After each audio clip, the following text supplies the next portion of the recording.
Witam w kolejnym odcinku. Dziś znowu o książce, tym razem zatytułowanej Projekt Szczęście.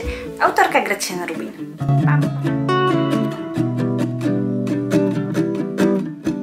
Autorka postanowiła przeprowadzić eksperyment. W każdym miesiącu przez cały rok skupić się na innej dziedzinie życia związanej ze szczęściem. Stwierdziła, że jest szczęśliwa, ale ma wrażenie, że tak właściwie to tego nie docenia. Pierwszy miesiąc to skupienie się na większej ilości energii, na witalności. Podzieliła to na kilka grup. Pierwsza to spanie.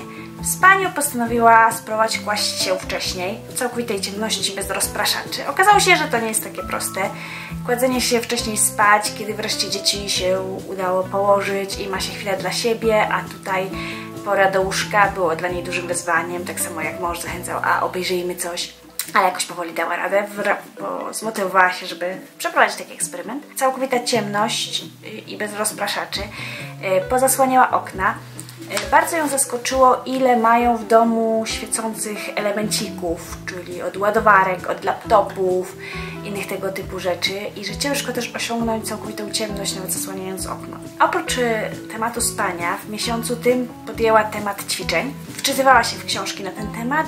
Według tych badań, które ona analizowała, wyszło, że ćwiczenie 20 minut na dzień, 3 dni w tygodniu i tak przez 1,5 miesiąca podnosi poziom energii. No i że warto robić 10 000 kroków na dzień. Czasami warto zamiast przejechać 2 przystanki autobusem, przejść się na piechotę. Kolejnym tematem w tym miesiącu dotyczącym energii było uporządkowanie. Wyczytała, że bałagan w domu to człowiek też czuje się taki bez energii. Zaczęła od ciuchów, uporządkowała je, zaczęła stosować zasady 1 minuty, czyli jeżeli coś ma zająć 1 minutę, typu jakieś odstawienie tutaj szklanki do zlewu, tu coś innego, to robi to od razu, żeby się nie nazbierała tego kupa.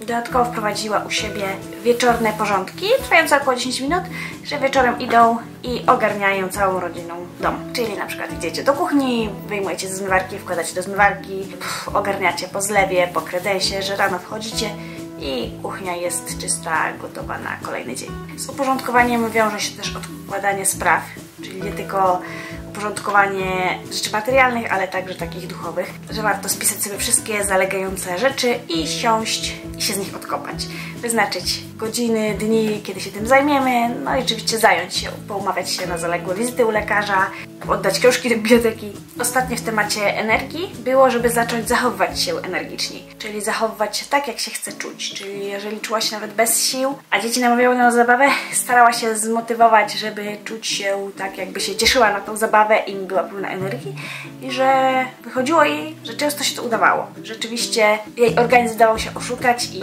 dodawał jej lekkiego kopniaka. Drugi miesiąc. Luty. Małżeństwo.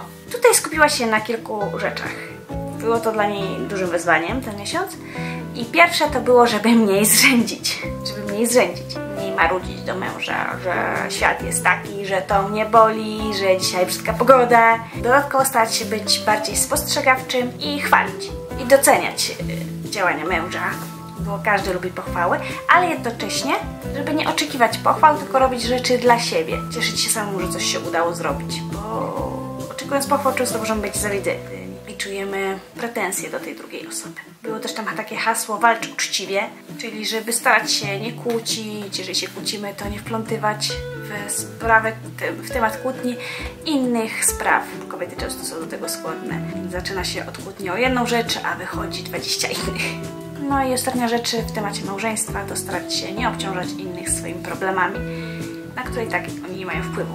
Czyli to trochę też się wiąże z tematem narzekania.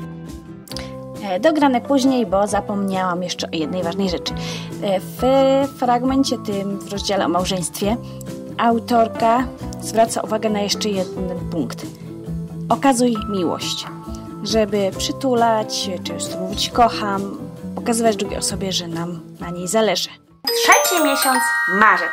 Praca. Pierwsze tutaj było, żeby cieszyć się porażką, nie bać się zaryzykować, ponieważ z takiej porażki uczymy się różnych rzeczy, na co zwracać uwagę, co zrobiliśmy źle, będziemy wiedzieć, jak coś zrobić następnym razem lepiej. Nie brać tego tak do siebie, jako coś złego. Tutaj też było, żeby nauczyć się prosić o pomoc. Bo nie jesteśmy alfą i omegą, która wie wszystko, a czasami staramy się szczególnie w pracy, wypaść dobrze, nie pytamy o pomoc i coś zajmuje nam dużo więcej czasu, gdzie poprosilibyśmy o pomoc, ktoś by nam wyjaśnił, pomógł i zajęłoby to połowę czasu. Kolejne hasło, pracuj mądrze. I tutaj, żeby nie marnować czasu, bo kawka, herbatka, że skupić się na pracy, to szybciej wszystko uda nam się załatwić. Że jeżeli pracujemy z domu, to nie chce nam się zabrać, to a może kwadrans. I tak kwadrans i zbierze się jakiś efekt pracy. Na kwadrans siądziemy napisać książkę, wieczorem znowu kwadrans, następnego dnia też złapiemy to kwadrans i po miesiącu możemy mieć napisaną kawał książki na przykład. W temacie mądrego pracowania autorka wyczytała też, że warto wstawać wcześniej. To też pokrywa się trochę z fenomenem poranka i przeznaczać ten czas na pracę, jeżeli chodzi o pracę w domu. No i że jeżeli pracuje się w domu, nawet wysyłając CV-ki, przeglądając ogłoszenia w internecie, czy inną pracę typowe domowe, żeby sobie stworzyć klimat, włączyć sobie muzyczkę może w tle, może jakieś świeczki, może jakieś olejki zapachowe, żeby przyjemnie się pracowało. No i ostatnie w temacie pracy, w temacie marca, to cieszyć się chwilą obecną. Żeby doceniać pracę, a nie tylko marzyć o celu, bo tak naprawdę to praca zajmuje nam większość czasu. Kwiecień, rodzicielstwo. Tutaj już troszkę bardziej rozbudowany miesiąc. Po pierwsze, autorka tak jak w każdym miesiącu siedziała, czytała książki w tym temacie, analizowała i stwierdziła, że na przykład warto śpiewać z rana. Dodaje nam to trochę energii i takiego pozytywnego nastawienia dla nas i dla dzieci. Doszła też do wniosku, że warto brać pod uwagę uczucia dzieci, na co często rodzice nie zwracają uwagi, że ale to tylko głupota, przecież to nic takiego, przecież nic się nie stało, że uczucia dzieci są ważne, dla nich to coś rzeczywiście się stało. Ta wieża z klocków, która się wróciła, jest tragedią, ponieważ bardzo się skupił i chciał wybudować, żeby była jak największa. I już prawie miał taką, jaką chciał. To tak jak my byśmy zrobili, nie wiem, idealne ciasto i nam ktoś rozdeptał, zwalił ze stołu. Też bylibyśmy wściekli, a często bagatelizujemy odczucia dzieci. Dotarła też do ciekawych książek, które podały jej kilka metod radzenia sobie z dziećmi, kilka takich strategii. Podejrzewam, że jedno z nich było, a może nawet o tym wspominała, jak mówić, żeby dzieci nas słuchały, jak słuchać, żeby dzieci nam mówiły, coś takiego. Ale bardzo fajna książka i dużo praktycznych porad. No i tutaj autorka też podaje kilka strategii, które wyczytała w książkach. Pierwsza to zapisać to. Dzieci uważają, że jak coś jest zapisane, to jest ważniejsze, szczególnie jak jeszcze nie umieją czytać. I na przykład dziecko nie chce ubrać śniegowców, tam był przykład, to zapisać to. Eleanor nie lubi nosić śniegowców. Że rzeczywiście przyjęliśmy to do informacji i zapisaliśmy to, to jest ważne. No i dziecko zazwyczaj później zgadza się łatwiej na rzeczy, które nie lubi. Druga strategia to, żeby nie silić się, żeby koniecznie coś powiedzieć. Czasami wystarczy po prostu podejść i przytulić, zaproponować przytulenie, być blisko i powiedzieć, że jeżeli będzie chciał się podejść, to żeby się przytulił, na przykład przy tej rozwalonej wieży. Kolejna strategia to, żeby nie mówić nie, przestań, tylko proponować coś. Na zasadzie, że dziecko skacze po kanapie, to nie krzyczymy nie skacz po tej kanapie, tylko możesz skakać po podłodze, możesz skakać po poduszkach, rozłożymy poduszki na podłodze i będziemy skakać. Nie jeździ tak szybko rowerkiem, to zamiast tego jeździ troszkę wolniej. Wskazywać, co chcemy, żeby dziecko zrobiło. Dawać mu różne propozycje, jak w przypadku tego skakania. Strategia macham magiczną różdżką, na przykład macham magiczną różdżką i coś się dzieje. I dla dzieci to też jest taka kwestia, dla dzieci to jest taka zabawa wtedy. Macham magiczną różdżką i za spokoju będzie czysto. Abracadabra i sprzątamy, bo będzie zaraz czysto.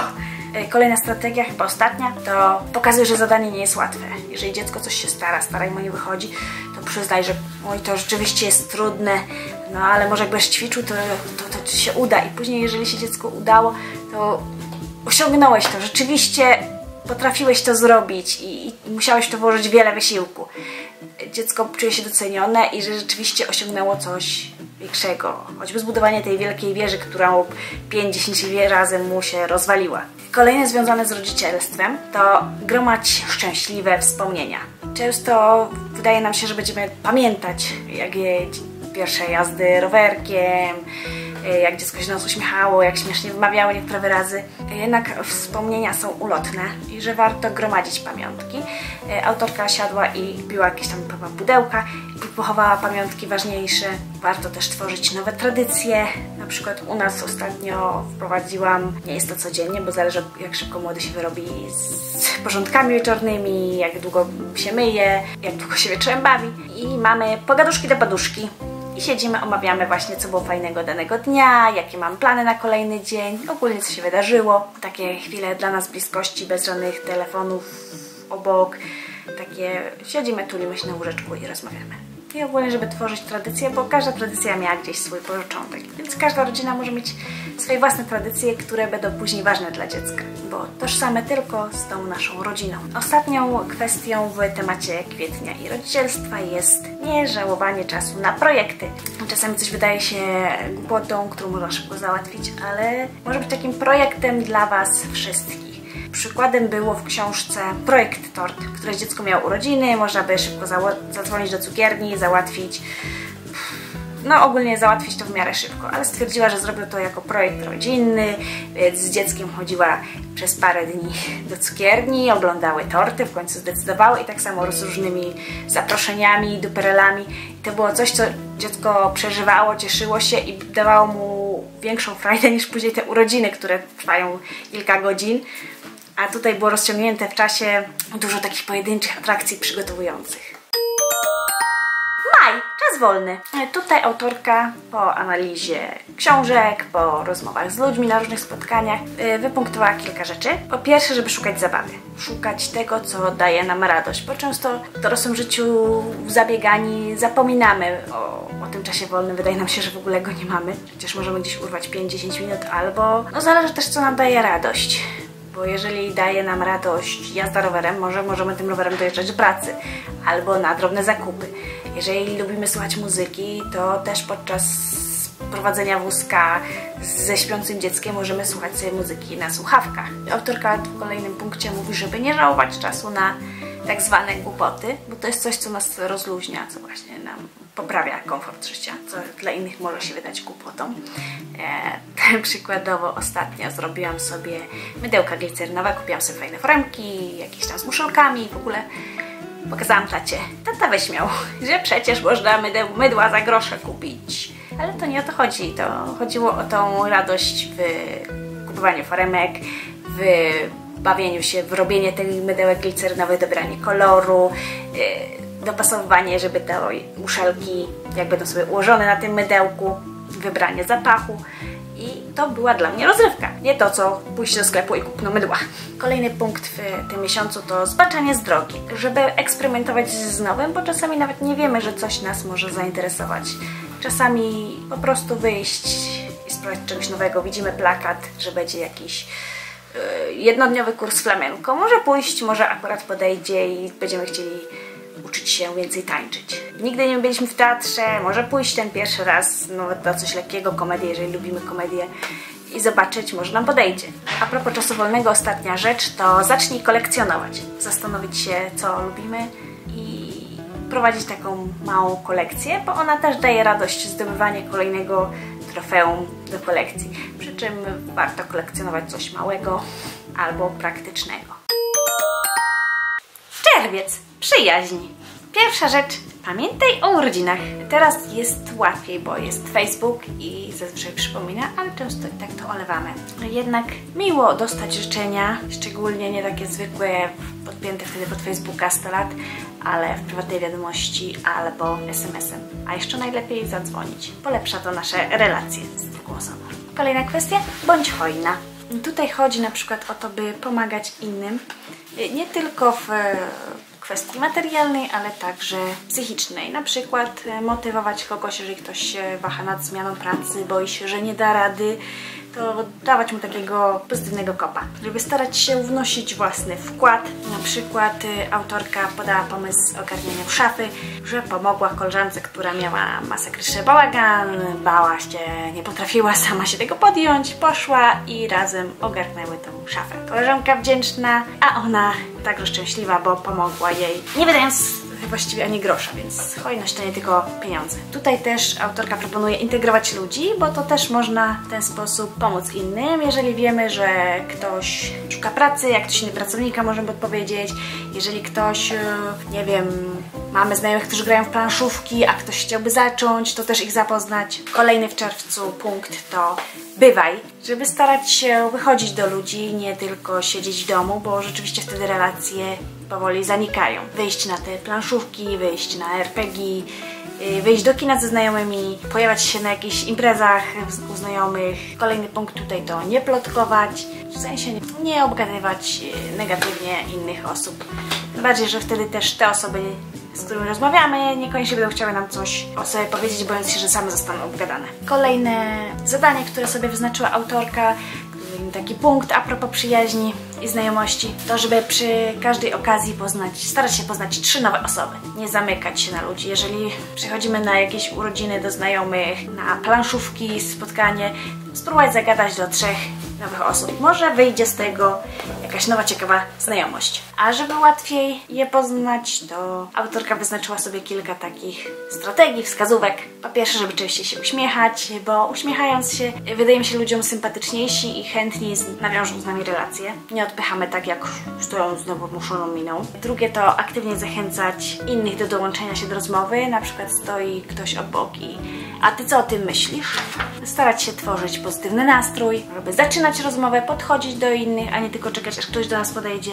Sprawiać wrażenie osoby ciepłej, to właśnie między innymi przez ten uśmiech. Podążać za sugestiami w rozmowie, jeżeli ktoś często nawiązuje do czegoś, to widocznie chce w tym temacie coś więcej powiedzieć. I starać się zadawać pytania. Ludzie lubią być interesujący i jeżeli ktoś zadaje ci pytania na temat, na którym się dobrze znasz, ktoś lubi grać w planszówki, to go dopytujesz o te planszówki, czuje się takim podbudowany. Lipiec, pieniądze! Po pierwsze, według autorki warto pozwalać sobie na umiarkowane szaleństwo, bo to przynosi nam trochę szczęścia. Nie skąpić nie wiadomo ile, bo jednak życie nie jest nie wiadomo jak długie, ale jednocześnie, żeby kupować niezbędne rzeczy, a nie wiadomo ile duperelek, przydasiów, ozdóbek. Kolejne tutaj, żeby korzystać, a nie trzymać, bo się przyda. I nie wiem, czy to tu czytałam, czy gdzieś indziej słyszałam, jak to ludzie czasami, ostatnio na jakiejś grupie było, że ktoś dostał jakiś obrus ładny, czy jakieś tam coś innego tego typu i chciała używać babka, a facet nie, bo to pamiątka, bo to jeszcze po babci, czy coś, damy na strych. No i co? Będzie leżało na tym strychu? Może myszy zjedzą? Może nie? Będzie leżało 20, 30, 40 kolejnych lat? I co? Kolejne dzieci, wnuki, jeżeli ci poumierają, też nie będą używać, tylko będą trzymać na pamiątkę? Po kielichu ma to zajmować miejsce i się kurzyć. Rzeczy są po to, żeby z nich korzystać.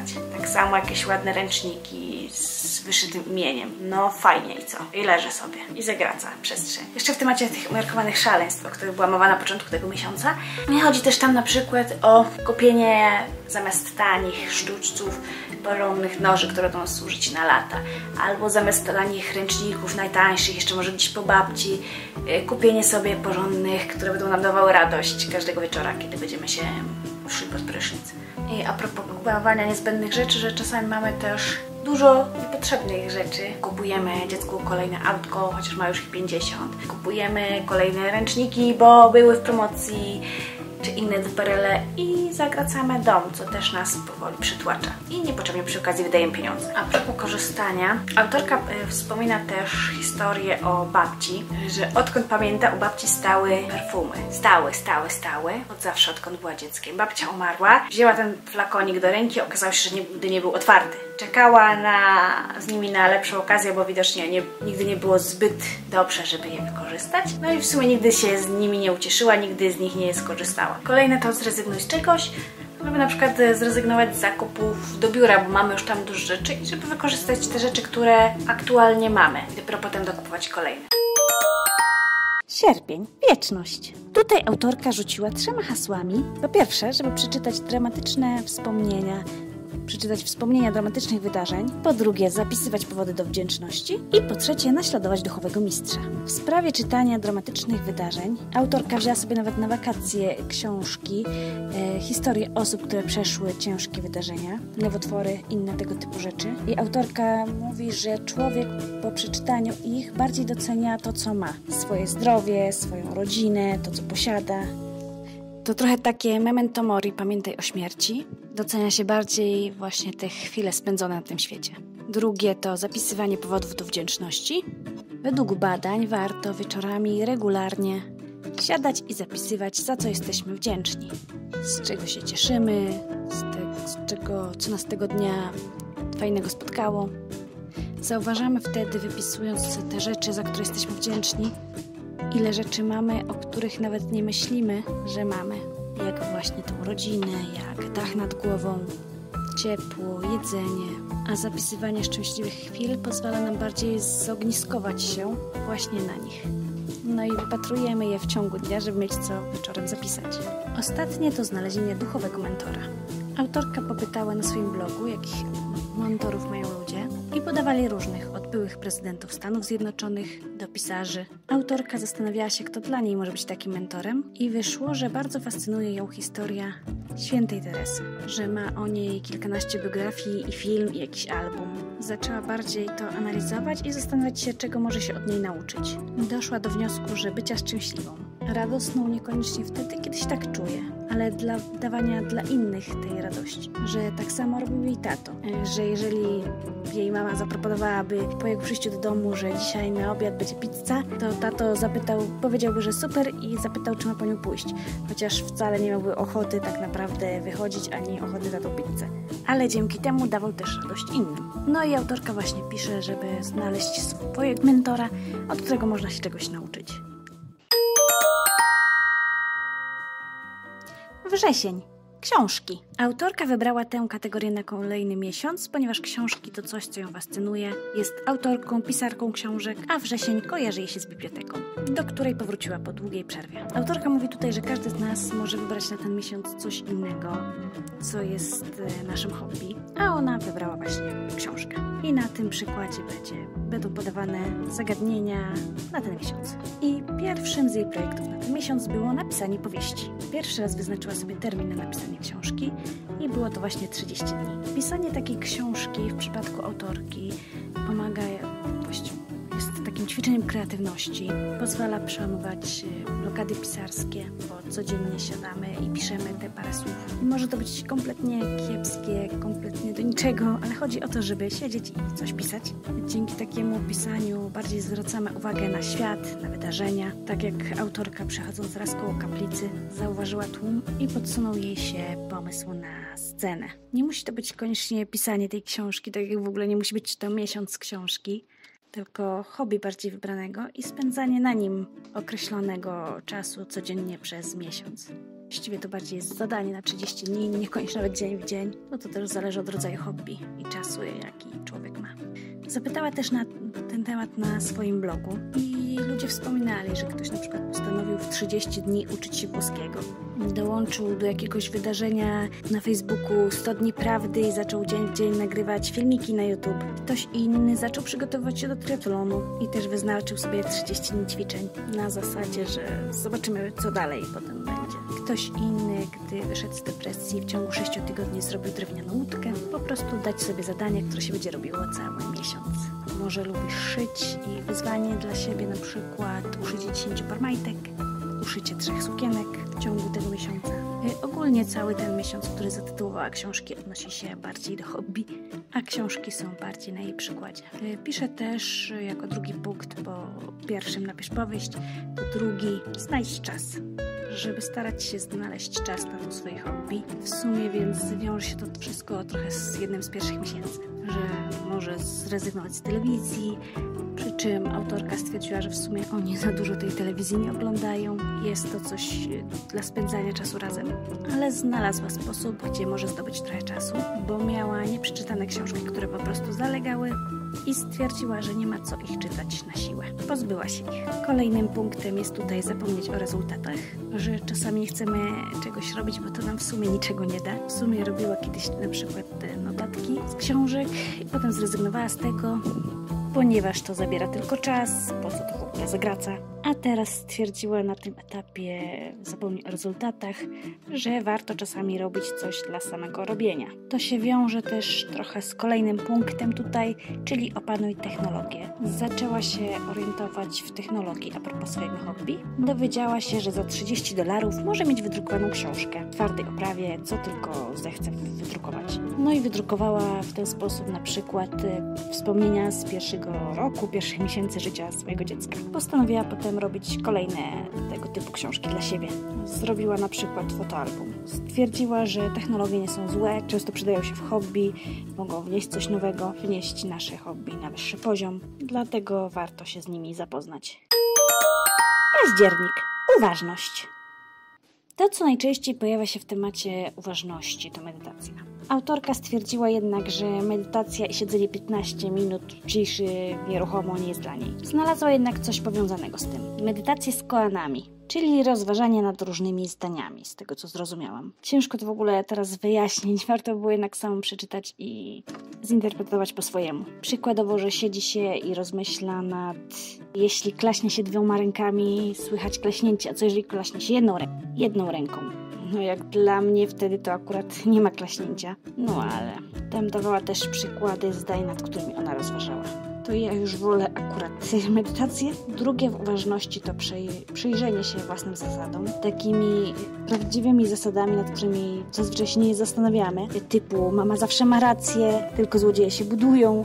Inne tego typu prawdy, które gdzieś tam nam utkwiły z dzieciństwa czy z otoczenia. Że wśród takich prawdziwych zasad mamy, że na przykład najważniejsza jest rodzina, ale też najważniejsza jest praca, najważniejsze jest coś innego. Już czasami te same nasze zasady same się wykluczają.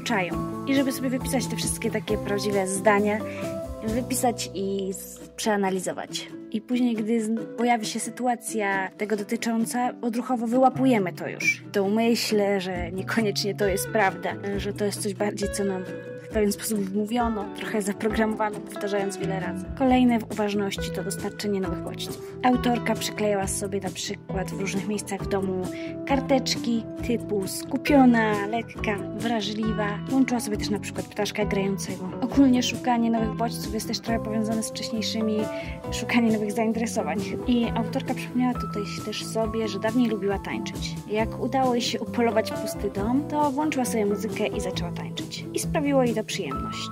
Stwierdziła, że to nie jest tak, że nie lubi muzyki, jak zawsze myślała, tylko nie przepada za muzyką, którą uważała za lepszą. Że musiała przyznać się przed sobą, że podoba jej się muzyka typowo z radia. Spróbowała też na przykład jogi śmiechu, ale jej nie podeszła. Spróbowała też hipnozy, która w jej przypadku polegała bardziej na afirmacjach, bo później musiała odsłuchiwać te zdania dzień w dzień. Oraz spróbowała też kursy rysunku, gdzie efekty jestem pod wrażeniem. Sama bym chętnie poszła na taki kurs rysunku tego typu. Ogólnie chodzi tutaj, żeby spróbować czegoś nowego i skupić się na tym, ćwicząc uważność. Ostatni w uważności to dziennik posiłków, który próbowała prowadzić i okazał się dla niej bardzo dużym wyzwaniem. Chodzi o to, żeby skupić się na tym, co właściwie jemy. Wszystko spisywać. Autorka zauważyła, ile je śmieciowego żarcia, że ma bardzo dużo podjadania, o które z siebie nie podejrzewała. Tam próbowała chyba w notesiku. W tej chwili każdy z nas ma telefon. Są aplikacje, gdzie dodatkowo liczą kalorie. Można wpisywać, co dokładnie jemy i widać, na ile to jest nasze zapotrzebowanie. Listopad. Nastawienie. Celem tutaj byłoby być bardziej pełną beztroski, kochającą, uprzejmą. I pierwszy punkt to śmiej się na głos. Autorka stwierdziła, że mało się śmieje.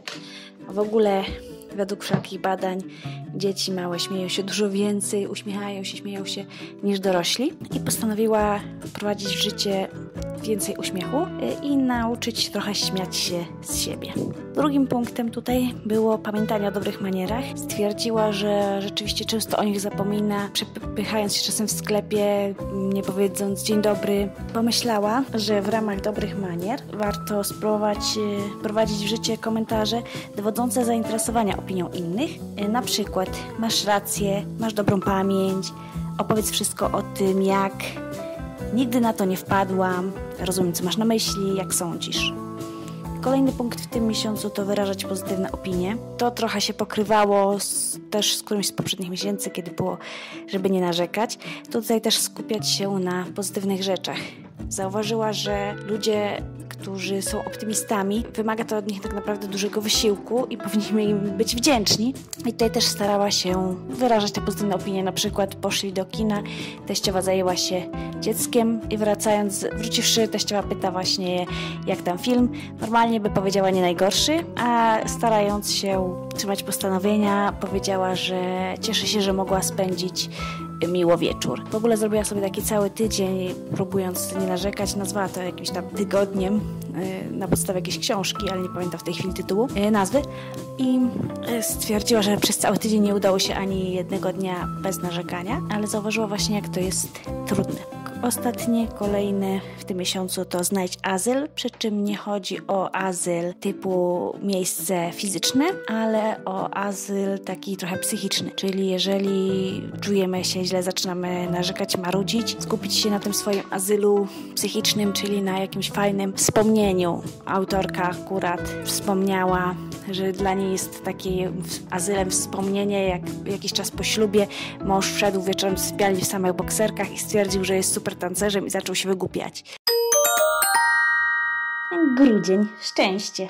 Idź na całość. Tutaj autorka stwierdziła, że miesiąc grudzień będzie dla niej podsumowaniem, połączeniem tych wszystkich poprzednich miesięcy.